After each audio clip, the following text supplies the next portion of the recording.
इसको हम ऐसे लिखे या फिर ऐसे लिखे, बात वही है, ठीक है। हेलो बच्चों, मैं हूँ आदित्य कुमार और जैसा कि हमने कल से अपना क्लास 9th का बैच स्टार्ट कर दिया था, तो हमने कल क्या पढ़ा था? तो कल हमने पढ़ा था number system, chapter 1 number system, ठीक है। और उसमें हमने क्या पढ़ा था? कल क्या पढ़ा था? हाँ, natural number, whole number, integers, यही सब के बारे में पढ़े थे ना। हाँ, आज से हम थोड़ा उससे क्या होंगे, उससे आगे बढ़ेंगे। आज हमें क्या पढ़ना है? इक्विवेलेंट, ठीक है, इक्विवेलेंट रेशनल नंबर। और क्या पढ़ना है कि दो रेशनल नंबर्स के बीच कैसे हम और रेशनल नंबर फाइंड कर सकते हैं, ठीक है। दो रेशनल नंबर के बीच हम कैसे और रेशनल नंबर फाइंड कर सकते हैं, तो ठीक है। तो चलिए करते हैं स्टार्ट अपने क्लास को। देखिए, तो क्या पढ़ना है हमें आज? इक्विवेलेंट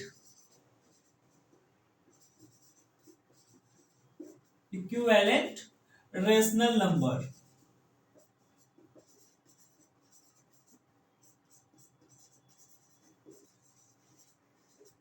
ठीक है। क्या पढ़ना है हमें? Equivalent rational number. आखिर ये इक्विवेलेंट रेशनल नंबर होता क्या, ठीक है, ये होता क्या? तो देखिए यहाँ पर अभी हम समझाते हैं क्या होता है। इक्विवेलेंट मतलब जो क्या हो, इक्वल हो, इक्वल, समझ रहे हैं? इक्वल हो, नहीं समझ रहे? कोई बात नहीं, हम समझाते हैं।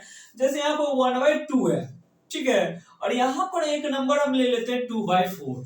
तो क्या ये और ये दोनों सेम है, इक्वल है?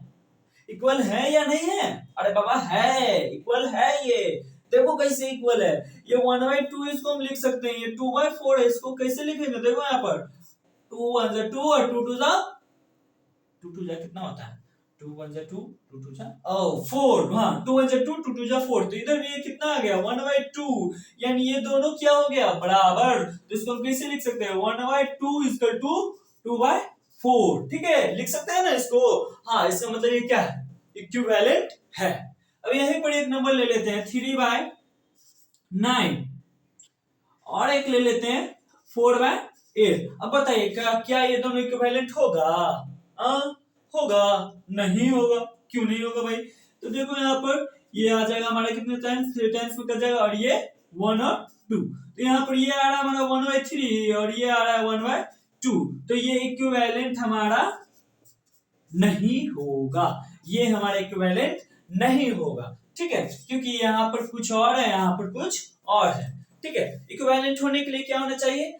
जो इधर हो वही उधर आना चाहिए, ठीक है। जब उसको हम सिंपलेस्ट फॉर्म में लिखते हैं, जब उसको हम काट कूट के छोटा छोटा छोटा लिख देते हैं, ठीक है। अब यहाँ पर देखते हैं, यहाँ पर 24/48 लिखे, और यहाँ पर एक नंबर हम लिख देते हैं क्या? 16/32। अब बताइए ये दोनों इक्विवेलेंट है? इक्विवेलेंट है या नहीं? देख के तो हमको लग रहा है कि है, हमको देख के लग रहा है कि है। अब देखते हैं कैसे है भाई। ये 24/48, क्या इसको काटेंगे तो हो जाएगा? हाँ भाई, ये 1 बार में और ये 2 बार में। ये देखो 1 से और ये 2 से, यानी यहाँ भी 1/2, यहाँ भी 1/2। तो हम इसको क्या लिख सकते हैं? 24/48 is equal to 16/32 is equal to 16/32, यानी ये हमारा इक्विवेलेंट है। एक तरीका ये हो गया इक्विवेलेंट चेक करने का, और एक तरीका और है कि हम इक्विवेलेंट फ्रैक्शन कैसे चेक कर सकते हैं? बाय मल्टीप्लिकेशन मेथड, ठीक है। ये तो हमें क्या था, काट कूट कर सिंपलेस्ट फॉर्म में लाकर चेक किए। अब जानते हैं मल्टीप्लिकेशन मेथड से हम इसको कैसे सॉल्व कर सकते हैं। जैसे यहाँ पर हम एक ले लेते हैं 2/3 और एक नंबर ले लेते हैं हम क्या? 4/6, ठीक है। 2/3 और 4/6। तो क्या ये इक्विवेलेंट होगा या नहीं होगा? इसको हम समझते हैं मल्टीप्लिकेशन मेथड से। कौन से मेथड से? मल्टीप्लिकेशन मेथड से। चलिए तो देखते हैं भाई। तो मल्टीप्लिकेशन मेथड से क्या होगा? यहाँ पर हमको क्या होगा? क्रॉस मल्टीप्लिकेशन होगा, ठीक है, क्रॉस मल्टीप्लिकेशन मेथड, ठीक है। तो यहाँ पर देखेंगे 2 को 6 से और 3 को 4 से इंटू करेंगे, तो यहाँ पर देखते हैं 2 × 6 करेंगे और इधर 4 × 3 करते हैं, ठीक है। इधर क्या करते हैं? 2 × 6 एंड 4 × 3 करते हैं, तो 2 × 6 कितना हो जाएगा? 12, और इधर 4 × 3 कितना हो जाएगा? 12। देख लीजिए, इधर भी 12, इधर भी 12, यानी ऐसे ऐसे क्रॉस मल्टीप्लिकेशन में इसका क्या आ गया? इसका प्रोडक्ट आ गया सेम, इसका मल्टीप्लिकेशन आ गया सेम। यानी जब सेम मल्टीप्लिकेशन आए, यानी ये क्या है? क्या है? क्या है? क्या है? इक्विवेलेंट है, इक्विवेलेंट है। अब देखते हैं यहाँ पर इसी को, यहाँ पर देखिए 1/2 है और इधर 1/3 है, ठीक है। ये इक्विवेलेंट तो नहीं है, ऐसे भी देख के लग रहा है। चलिए कुछ और लेते हैं, यहाँ पर एक नंबर ले लेते हैं, यहाँ पर 3/5 और 2/4। अब देखते हैं यहाँ पर क्रॉस मल्टीप्लिकेशन करके देखते हैं। तो 4 3 जा कितना हो जाएगा हमारा 12, और यहाँ पर क्या हो जाएगा 5 2 जा 10 हो जाएगा। देखिए इसका मल्टीप्लिकेशन सेम है, प्रोडक्ट सेम है, क्रॉस मल्टीप्लिकेशन सेम है, नहीं है। जब नहीं है तो इक्विवेलेंट नहीं होगा। यानी जिसका क्रॉस मल्टीप्लिकेशन सेम हो, या फिर हम जिसको क्या कर सकते हैं, काट काट कर क्या लिख सकते हैं, सिंपलेस्ट फॉर्म में लिख सकते हैं, और उसका सिंपलेस्ट फॉर्म क्या हो, सेम हो, तो वो इक्विवेलेंट फ्रैक्शन होगा, इक्विवेलेंट रेशनल नंबर होगा, वरना वो इक्विवेलेंट रेशनल नंबर नहीं हो। ठीक है, नहीं हो। लोग देखो, अब हम दो नंबर्स के बीच में कैसे हम रेशनल नंबर फाइंड करें वो जानते हैं। अब देखो यहाँ पर क्या लिखा हुआ है, rational number between two numbers, दो नंबर्स के बीच में हम कैसे रेशनल नंबर निकालें। तो उसके लिए है ना, हमें ना देखिए यहाँ पर दो क्या करना है, दो नंबर्स के बीच में रेशनल नंबर करना है। तो मान लेते हैं हमारा जो दो नंबर है वो है हमारा A and B, A and B, ठीक है। हमारा दो रेशनल नंबर क्या है, एक ए है और एक बी है, ठीक है। ए कोई नंबर है और बी कोई नंबर है। तब यहाँ पर क्या है, ए और बी के बीच में हमें रेशनल नंबर निकालना है। तो यहाँ पर ए और बी का बीच में जो रेशनल नंबर निकलेगा वो कौन से फॉर्मूले से निकलेगा, तो वो निकलेगा हमारा क्या, a प्लस बी बाय 2।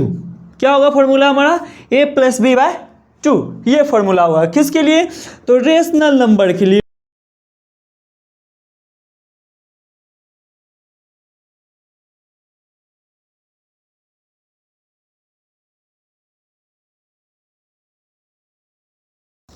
दो नंबर्स के बीच में रेशनल नंबर फाइंड करना है तो हम कौन सा फॉर्मूला यूज करेंगे, ये वाला फॉर्मूला। हम इसको a प्लस बी बाई 2 भी लिख सकते हैं, या फिर हम इसको ऐसे भी लिख सकते हैं 1/2 इंटू a प्लस बी।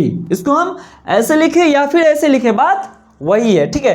तो ये हो गया हमारा क्या, दो रेशनल नंबर के बीच, है ना, और अगला रेशनल नंबर निकालने का, ठीक है। दो नंबर्स के बीच हम कैसे रेशनल नंबर निकालते हैं, तो इस पर एक एग्जाम्पल हम ले लेते हैं।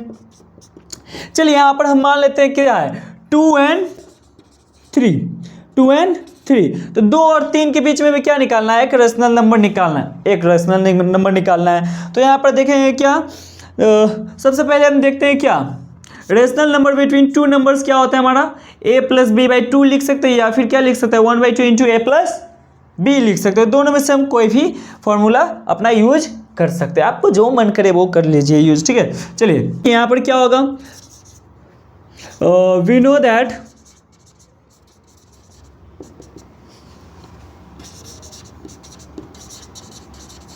rational number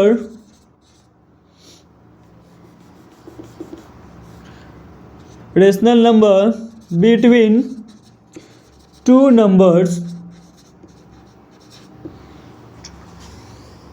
क्या होता है, 1/2 इंटू a प्लस बी, ठीक है। तो इसी प्रकार हम देखते हैं क्या है हमारे, क्या 2 and 3 के बीच में कर रहा है ना, तो क्या हो जाएगा 1/2 इंटू 2 प्लस 3। अब ये दोनों को ऐड करेंगे तो कितना हो जाएगा भाई, हमारा कितना होगा, 2 हो गया 3 हो गया, कितना हो जाएगा, तो ये हमारा हो जाएगा इंटू 5, ठीक है। तो यहाँ पर क्या हो जाएगा 1/2 इंटू 5 करेंगे तो ये क्या हो जाएगा हमारा 5/2। तो ये निकल गया हमारा क्या, एक रेशनल नंबर, ठीक है। इन दोनों नंबर के बीच का हमारा एक रेशनल नंबर निकल गया क्या, 5/2, ठीक है। इसी प्रकार इसके बीच में हम और भी ज़्यादा रेशनल नंबर निकाल सकते हैं, क्योंकि दो रेशनल नंबर के बीच में बहुत सारे रेशनल नंबर होते हैं, ठीक है, बहुत सारे होते हैं, इसका कोई अंत नहीं होता है, आप जितना चाहे उतना निकाल सकते हैं, ठीक है। आज का क्लास हम यहीं समाप्त करते हैं और अगले क्लास में हम इसके और भी एग्जाम्पल्स और क्वेश्चन करेंगे।